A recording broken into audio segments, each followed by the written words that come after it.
They said the church had been waiting for someone desperate enough to buy it. And when Sarah Bridger walked through those warped doors with nothing but a deed and a dead husband's name, the desert wind stopped blowing for just a moment, as if even God was holding his breath. The church stood crooked on the edge of Bitter Creek, like a broken tooth in an old man's mouth. Sarah Bridger saw it first through the heat shimmer of late August, her belly swollen 6 months with child, her hands still raw from digging the grave she'd been told was her husband's, though no body had ever been found. 3 weeks prior, Marshall Crowley had knocked on her door with his hat in his hands and lies in his mouth. "James took off with another woman," he'd said, his eyes sliding past hers like oil on water. "Left his horse at the canyon edge. Found his coat. Some personal effects." She'd known it was a lie the moment he spoke it. James wouldn't abandon her. Not with the baby coming. Not after he'd spent every night for a month building the cradle by lamplight, his carpenter's hands moving with such tenderness over the wood. But the town believed the marshal. And when you're a woman alone in 1867 with no family and a missing husband, belief becomes currency you don't possess. Mrs. Haverton, from the dry goods store, stopped extending credit. The church ladies whispered behind their hands at Sunday service. Even young Timothy Moss, who used to wave from his father's wagon, turned his face away when she passed. Then came the journal. She'd found it tucked behind a loose board in their bedroom wall, wrapped in oilcloth like a secret too dangerous to keep anywhere visible. James's handwriting filled every page, dates, names, numbers, accounts of something dark happening at the Silver Vein mine, men who'd discovered something they shouldn't have, payoffs, threats, and one name, repeated again and again, Crowley. The journal ended abruptly on March 14, 1867, the day before James disappeared. Sarah had hidden it in the only place she knew no one would look, between the pages of her grandmother's Bible. That night, she'd made her decision. She would leave Bitter Creek, but she needed somewhere to go first, somewhere to prepare. The abandoned church had been for sale for 2 years. No one wanted it. The previous reverend had hanged himself from the bell rope after his wife ran off with a traveling medicine man. People said you could still hear the rope creaking on windless nights. Sarah sold everything she owned, her wedding ring, her mother's silver brush, even the cradle James had made, and bought the church for $23 and the deed to nothing. The lawyer, Mr. Pettigrew, had looked at her like she'd lost her mind. "That place ain't fit for living, Mrs. Bridger. Roof's half gone, floorboards rotted through." "Then nobody'll look for me there," she'd said. She moved in on a Tuesday. The door hung crooked on its hinges. Inside, dust lay thick as snow over the pews. The altar stood at the far end, draped in moth-eaten cloth. Above it, a wooden cross hung sideways, casting a shadow like a sword across the floor. Sarah set down her single bag and felt the baby kick hard against her ribs, as if it too sensed something waiting in this place. The rope burn around her wrist had turned the color of old blood, a bracelet of accusation she couldn't remove, given to her the night the town decided a woman without a man was a woman without truth. Sarah woke on her third morning in the church to the sound of boots on the wooden steps outside. She'd been sleeping on a blanket behind the altar, her body curled around the child within her, the journal pressed against her heart beneath her dress. Through the cracked window, she saw them coming. Marshall Crowley led the group, 5 men she recognized from town. Behind them walked Mrs. Pettigrew and 2 other churchwomen, their faces hard as winter ground. She stood slowly, her hand instinctively moving to her belly, and met them at the door. "Sarah Bridger!" Crowley's voice carried the weight of false authority. "You're summoned to town council. Charges have been made." "What charges?" Her voice came out steady, though her heart hammered like a trapped bird. Mrs. Pettigrew stepped forward, her thin lips twisted with righteousness. "Witchcraft and moral corruption. You've been seen talking to yourself, laughing alone in the dark. And you bought this cursed place. Only a woman in league with darkness would dwell here willingly." Sarah felt the world tilt. "I talk to my unborn child. I laugh at memories of my husband." "Your husband, who abandoned you," Crowley interrupted. "Or perhaps you did something to him. Perhaps that's why he ran." "You know that's a lie." The words came out before she could stop them. Crowley's eyes narrowed. "Careful, Mrs. Bridger. You're already on dangerous ground." They bound her wrists with rough hemp rope, pulled tight enough to bite into skin. The pain was immediate and sharp, but Sarah bit her lip and said nothing. They marched her down the main street of Bitter Creek as the sun climbed hot and merciless overhead. People gathered on both sides. Shopkeepers stepped out of doorways. Children pressed their faces between their mothers' skirts. Not one person spoke in her defense. At the town square, they tied her to the whipping post, the same one used for horse thieves and claim jumpers. The rope around her wrists was replaced with iron shackles, old and rusted, that hung from the post like the hands of previous condemned. "You'll stand here until sunset," Crowley announced to the gathering crowd, "so all can see what happens to women who forget their place, who practice dark arts, who bring shame to decent folk." The sun beat down on her head. Sweat ran down her back.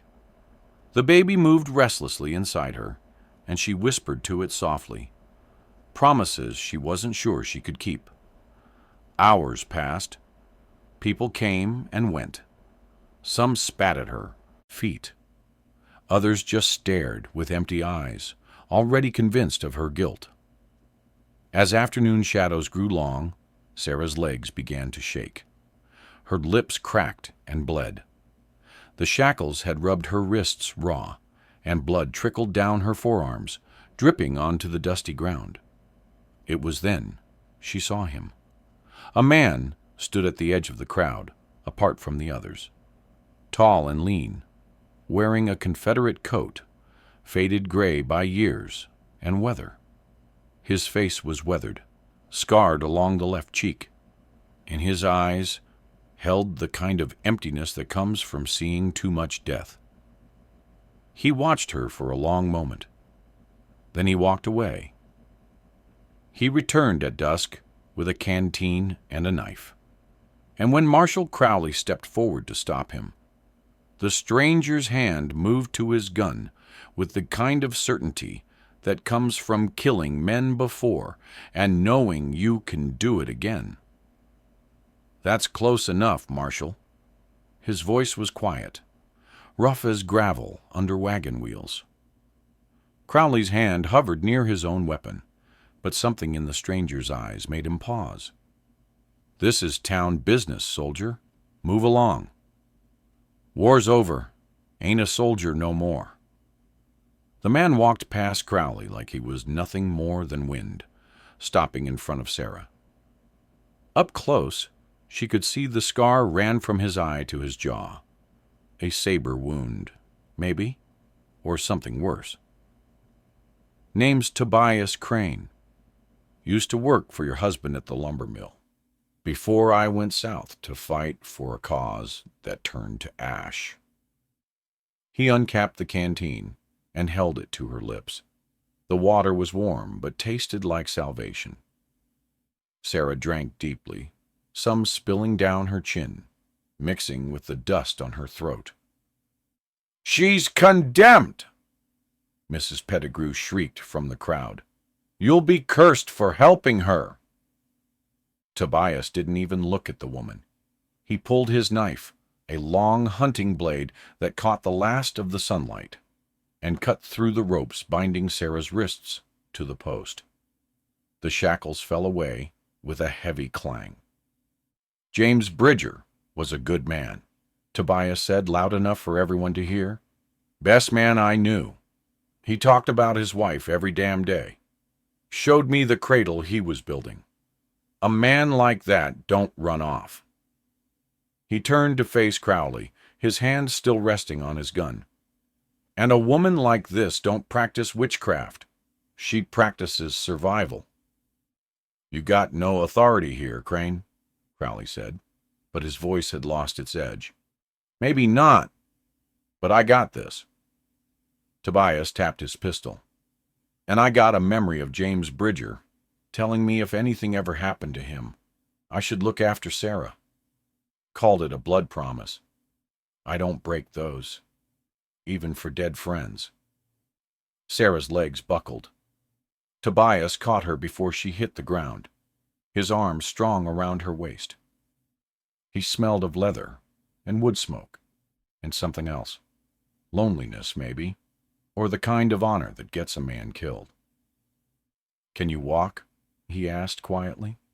She nodded, though she wasn't sure it was true. They moved through the crowd, which parted like water around a stone. Sarah kept her eyes forward, but she felt their stares, their judgment, their fear. At the edge of the square, a small voice called out, "Mrs. Bridger ain't no witch." Sarah turned. Timothy Moss stood there, maybe 8 years old, his face flushed red with courage and terror. His father grabbed his shoulder, tried to pull him back, but the boy planted his feet. "She gave me peppermints when I was sick," Timothy said, his voice shaking but clear. "And she helped my ma when the baby came early. Witches don't do that." For a moment no one spoke. Then old Samuel Cooper, the blacksmith who'd lost both sons in the war, stepped forward. He pulled off his hat, held it against his chest. "Boy's right," Samuel said. "I've known evil. Seen it up close. This ain't it." One by one, 3 more people stepped out of the crowd. Not many, not enough to change anything, but enough to crack the silence. Enough to prove that not everyone had surrendered their conscience to fear. Tobias nodded once to Timothy, then guided Sarah back toward the church. Behind them, she heard Crowley's voice rising in anger, but the words were lost to distance and the ringing in her ears.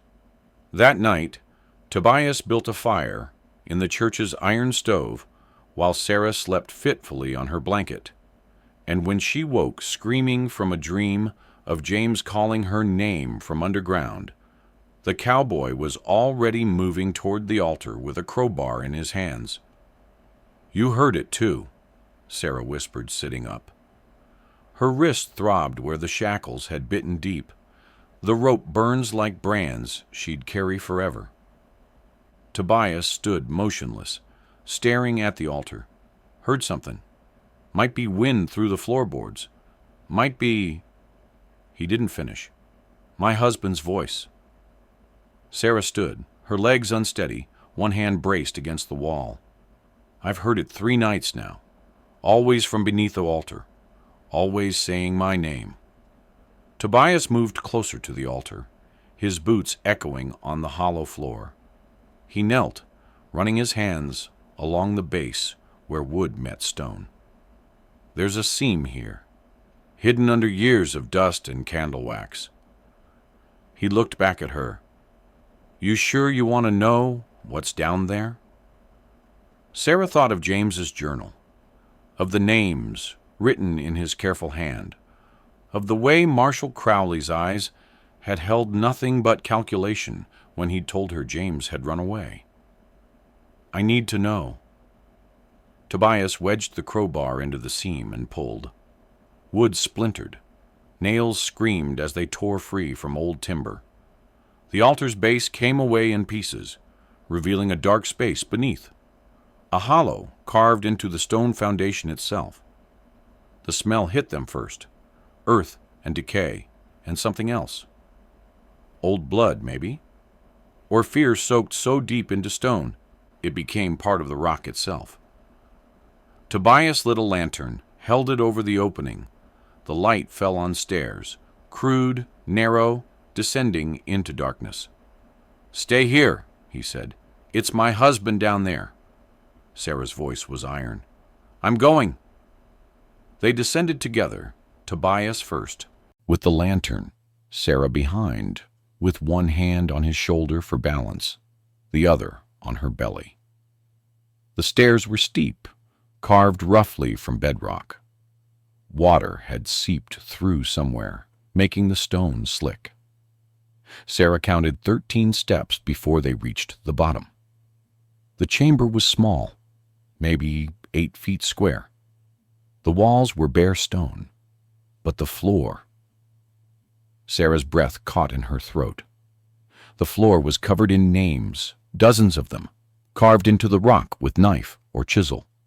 Some were fresh, the stone still pale where it had been cut. Others were old, darkened with time and earth. Thomas Brennan, Richard Holt, Samuel Chen, Miguel Ortega. And there, near the center, fresher than the others, James Bridger. "Christ almighty," Tobias breathed. "This is a killing floor." Sarah knelt beside James's name, her fingers tracing the letters. The stone was stained dark around it.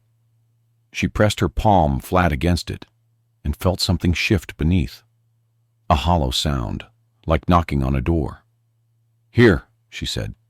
"Something's here." Tobias used the crowbar again, prying up the stone that bore James's name. Beneath it was a small cavity, and inside that cavity was a cloth bundle wrapped tight with wire.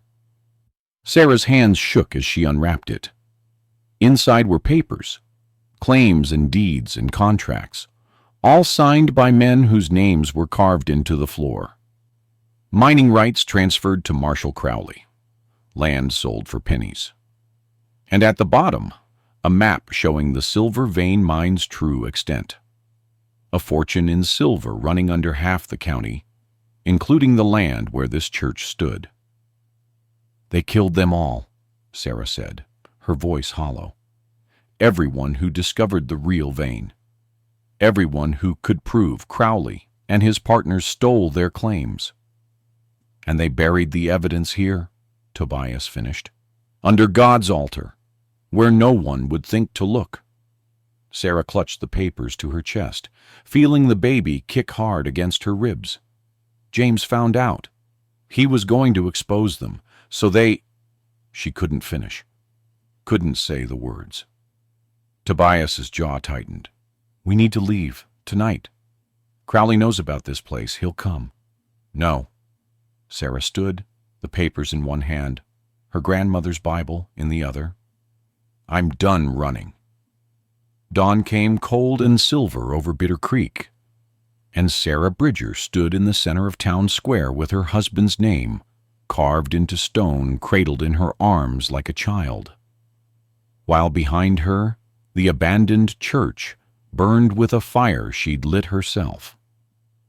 The smoke rose black and thick, carrying with it the secrets that had festered beneath the altar.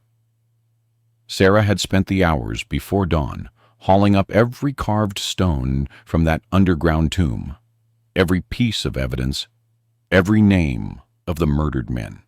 She'd laid them in a circle around the town's water well, the one place every person in Bitter Creek had to come. Tobias stood beside her, his rifle across his chest, his eyes scanning the buildings where shadows moved behind windows. "They'll come for you," he'd warned as they worked. "Crowley won't let this stand." "I know," she'd said, and kept carving. She'd taken her knife, the small one James had given her for peeling apples. and carved one more name into the stone that bore his. Murdered by cowards. Then beneath it, her own words. His wife remembers.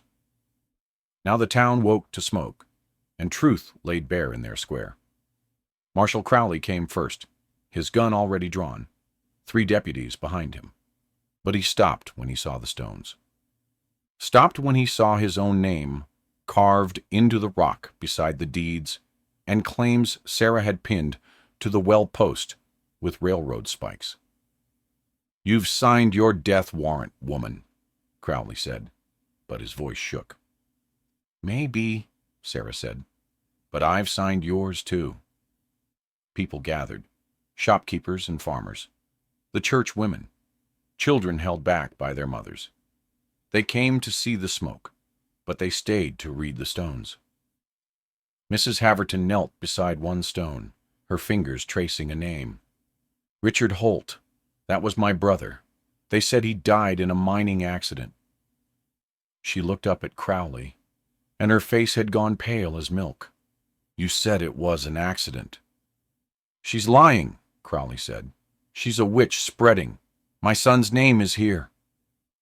A man pushed through the crowd, Miguel Ortega's father, his face twisted with grief and rage.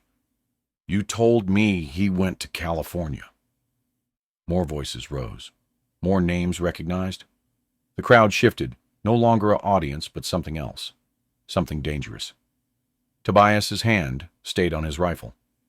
"Crowley, your play."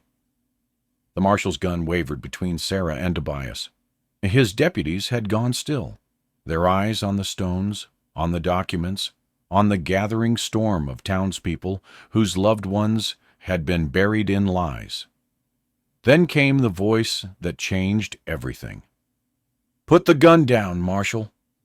Samuel Cooper stepped forward, and in his hands was a hammer, his blacksmith's hammer, heavy and scarred from years of work. "My boys died in the war, died for something, even if it turned to ash. These men died for your greed." He moved closer, and 3 other men moved with him. "We ain't letting you kill another." "She's manipulating you." Crowley's voice rose to a shriek. "Can't you see? She's a widow." "Telling the truth," old Mrs. Patterson interrupted. Her voice was quiet, but it carried. "Something we should have done months ago." Crowley looked at his deputies. They looked away. The gun lowered slowly. Then Crowley ran, bolted like a rabbit, his boots pounding dirt toward his horse. 2 of the deputies ran with him. The third, young Miller, barely 20, stayed behind, his gun already dropped in the dust.